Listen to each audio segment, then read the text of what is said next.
Hey, cabin lovers, welcome back to another episode of My Dream Log Cabin Podcast. I'm your host, Lindsay Sutherland, and today we are talking about how the design of a log home will affect the longevity of your logs. So, if you're planning to build, you're in the design phase, or you already have a log home, stay tuned to hear what design elements can help maintain the beauty and integrity of your log cabin. By the way, another great way to prolong the timeless beauty of your cabin is by protecting your logs with copper. Today's episode is sponsored by Nortek Copper Works. For nearly 30 years, Nortek has been crafting custom copper caps for log ends, hand railing wraps, custom settling jack covers, and copper kick plates. Protect the integrity of your logs and add a unique accent to your cabin with Nortek Copper Works. Text COPPER to 33777 for details. With me today is Dave Sante, who is the founder of Top Notch Log Works based out of Colorado, as well as Jay Schuler, who is the CEO of Nortek Copper Works. So thanks for joining us, gentlemen. I'm excited for this conversation and for the value that we're going to bring to our audience today. Well, first of all, tell me a little bit about you, Dave. You haven't been on the show yet before, so just kind of introduce yourself. We started our corporation, Top Notch Log Works, in 1999. And then over the years, we expanded into restoration as there was a real need for people that could chink and restore log structures that were either compromised by rot or just needed finish maintenance. Well, my guess is over the years, you've seen quite a few, as we might say, horror stories in the log world. Would you say that's true? Okay. Yeah. And that's, I think, they call me Dr. Doom in one high-end residential area. Oh boy, because they know if you're there's somebody's got a problem. Well, I think that's a really key factor here that we want to help people, maybe prevent as much as possible, because obviously one of the main focuses of this podcast is education and to give people some insight to what is common knowledge to us that's been in the business, but may not be common knowledge to them. And as they're shopping for a home or shopping for a builder, these are things that they need to know. And so much of it is really 90% of the issues, in my opinion, on log structures come down to poor design. My mother's German. I've seen 700-year-old log structures in Europe. Maybe it's a good idea to see what they did and why they did that instead of us just doing our own thing. So moisture control is vital, and design on so many things does not allow for that. It's one of the reasons we use Nortek. You need to control moisture. Yeah. We get involved a lot, probably like you do, when it's too late. And the wood has started to decompose. So I wanted to ask you, because you brought up something really important about the design of the homes. Now, for people who might be either A, in the planning stages, or B, they're looking at buying a home, or they've recently bought a log home, can you educate them about some key things to look for that could be red flags or potential, I guess, rot problem areas? I think what I would first say on that is a good builder, and I think Caribou, very good builder. A good builder knows what not to do in design. But, there's many things. One of the major things I see as a design is people constantly stick the structural roof members past the fascia line. And you could, if you own a home that has that, please flash those logs with copper, and Nortek can help you out in that area. You have to keep water off those ends. Ideally, though, they should not be sticking past the fascia line. And if they're not, you will not have any rot issues. But being that they're structural and they rot, it causes a massive issue if all of a sudden your roof system's not being properly supported.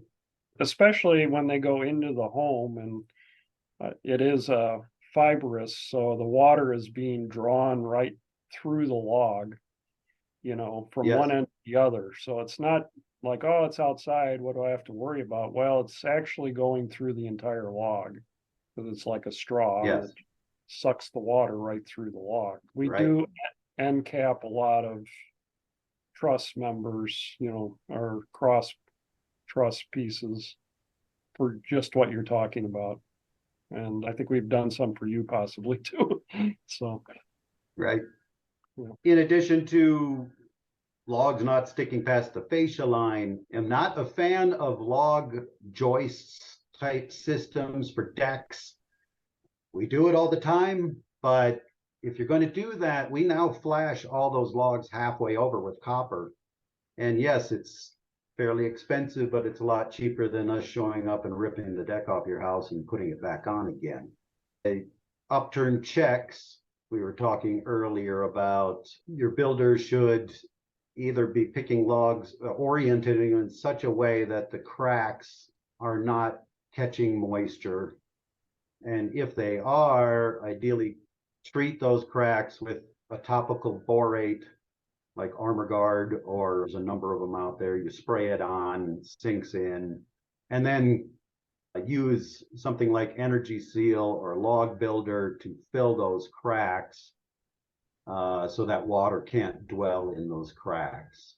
How far your home is off the ground is vitally important. You really should have the house start at least 2 feet off the ground, the logs, because splash is a major culprit in rot issues. Large roof overhangs. Adding a foot to the roof overhang all the way around the house would add very little overall to the cost compared to the massive savings. We were talking about how often you should clean the house and how often you have to refinish. I've got houses that we've refinished 7, 8 years ago that look perfect, but they have huge roof overhangs. So basically, they almost never need to refinish their houses. So you're not saving money by having a short roof overhang. And that's because of the UV, right? Is that what you're saying? And the water, that and the water cascading down the walls. So you get both those things. So keep water away from things and things will last. It's so valuable. I just can't stress enough. Listen to your, again with Caribou, I don't know, but how many times have the architects ever asked you how it should be designed? Well, we have our own in-house designer. So the majority of our projects that we build, design.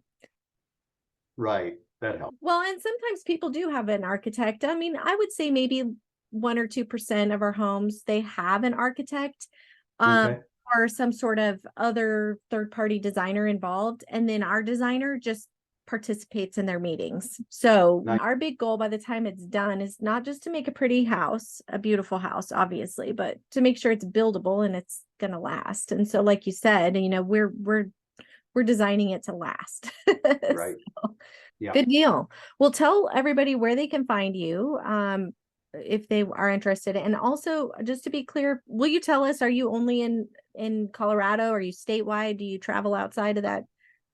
We're basically primarily on the western slope of Colorado, although we have traveled. The advantage, I say, for us working on restoring your log home, and I think Caribou is the same, if you're a custom home log builder, you know how to fix it. So I think we provide more than maybe a painting company that would be doing many of the same type of actions, but we really understand what needs to be done to keep the log from having rot issues. Yeah. So what's your website? Where can people connect with you? www.top-logworks.com. And Jay, tell us about Nortek. Where can they find out about Nortek?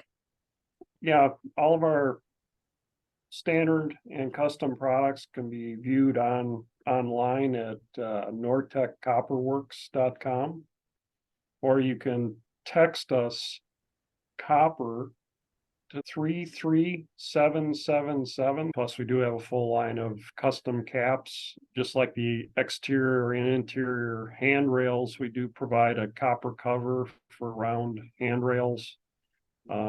And we have wraps for the bottom of the post also. I mean, we've gotten not just from rotting and things like that, or a lot of people use a weed whacker and they don't like the bottom of their posts getting all beat up, so they wrap them with copper and it preserves the bottom of the post. That's smart. Yeah, if you can dream it up, we can help you make it. And we went into more detail on our previous episode, which folks listening to this, I'm including in the show notes. Jay and I talked in depth about their manufacturing process and the unique and really creative things they can do, the success stories they've had. So be sure to listen to that for more information as well. That wraps up today's episode. Cabin lovers, thanks as always for tuning in. Be sure to hit that subscribe button and follow us to stay tuned for more episodes like this.